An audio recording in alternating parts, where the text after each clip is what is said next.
everybody. Our favorite historian is back, Raffi, of course, to talk what else? History and making it fun.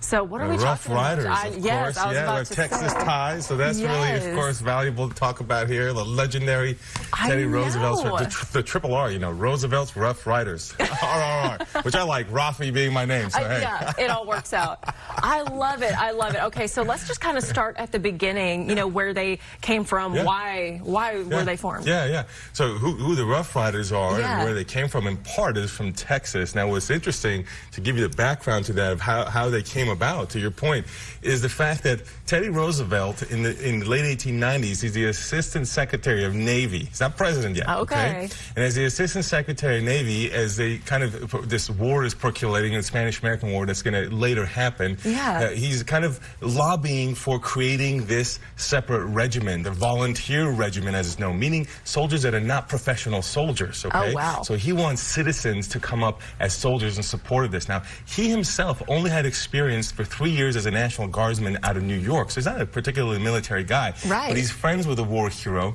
who joins up with him, resigns his position as Assistant Secretary of Navy, and begins to recruit for the regiment. You know, they got 23,000 applications for the regiment, believe it or not. They did a pretty good job, right? Oh, my goodness. And where they get them from is places like Texas. In fact, some of them were Texas Rangers, believe it or not. So Texas Rangers became part of the Rough Riders, and surrounding areas like New Mexico, Oklahoma, Arizona. And he said that what they had in common was this hardiness, as he called it. And he said that they wanted this sense of adventure. You know, these are his words, this hardiness and this sense of adventure. But here's what's really funny about the Rough Riders. They didn't have just those kinds of guys, which he thought was important to have people from, you know, places that were like the frontier, as he said. Now, the American government had declared the frontier closed, so they're technically not from the frontier, but conditions that were similar to the frontier is what he was looking for. But get this, he paired them with Ivy Leaguers. He himself is an Ivy Leaguer. Glee Club singers, believe it or not, businessmen. That's a hard combination. What a combination, right? College athletes that he knew. He went to Harvard, so he played with sports with them. So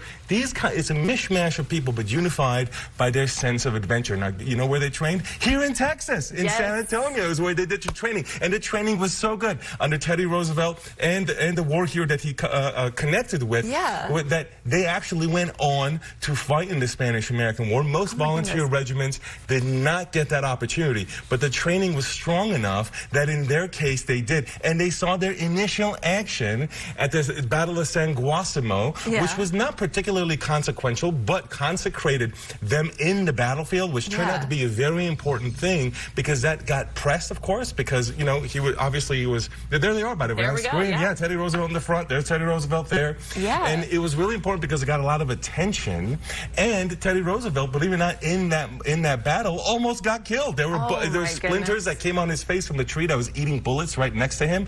So he made it through to live to the next moment when they actually became heroes in their subsequent battle. Oh my goodness, that is so much like history packed. That's the background of them. It's so crazy to think about. Like you said, that this was just kind of volunteers. That's right. That's right. That means that they're not professional soldiers. That means they're citizens who joined as soldiers. Now, of course, they go on to become heroes at the Battle of San Juan Hill, or Battle of San Juan Heights, as it's known. And it's really amazing what happens in this situation. This is the one where it's really consequential. They already had their battle consecration. Now they're going to have this big-time battle. They're supporting the regular troops in a major takeover of the heights around Santiago. And what happens is Teddy Roosevelt is on his horse with no orders. So what happens is he's like, in the absence of orders, I was trying to figure out what to do. And he goes, I figured I better go towards the action.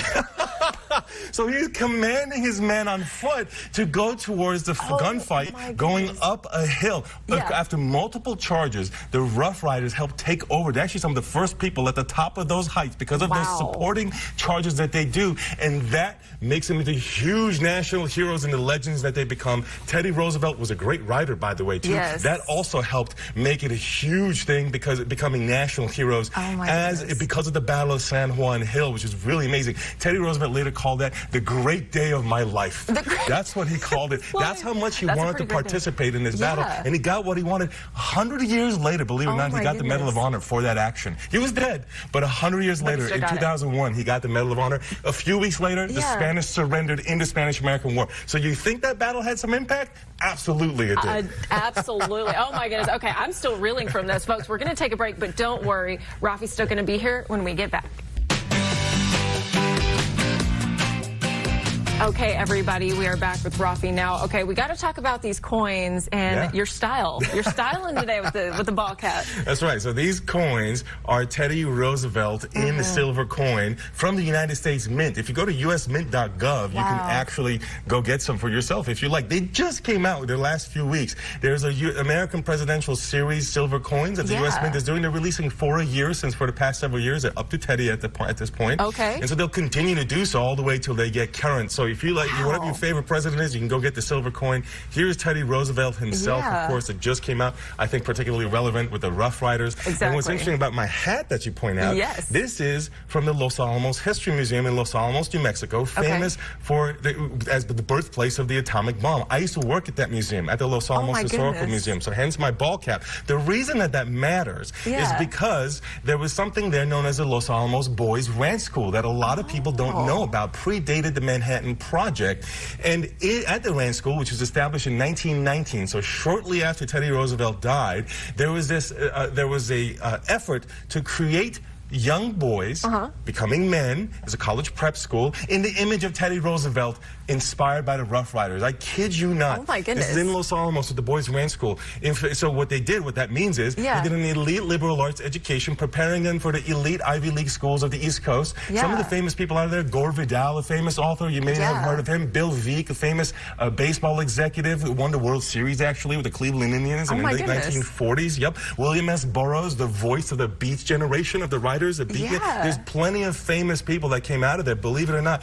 But what they also did was sleep outside in the winter. And if you go to Los Alamos in the mountains, it's cold in the winter. So it's this idea of outdoor strength and intellectual development. You think that sounds like the Rough Riders? Think about it. We're talking about Glee Club singers and Harvard graduates with the Texas Rangers and the Frontiersmen. That combination. And Teddy Roosevelt himself was like that. He grew up with an elite education, but he also thought you should prove yourself outdoors. One of my favorite stories about this is when he was in the Dakota Territory and Montana Territory. He went there for a bison hunt, and he was this East Coast nerdy guy with a couple of with glasses. He was known as Four Eyes. Well, there's a bully in the bar in the saloon at some point. This is in the 1880s. And he puts that bully in his place. He was pissing off everyone in the bar. The bully was. And Teddy Roosevelt puts him in his place, and everyone kind of gains his he gains their respect all of a sudden. As not an East Coast softy. And he went on to do a lot of hunting and ranching there. And wrote many books about hunting and ranching. That's where his conservation ethic comes out of. Later became very important when he became president a couple decades later.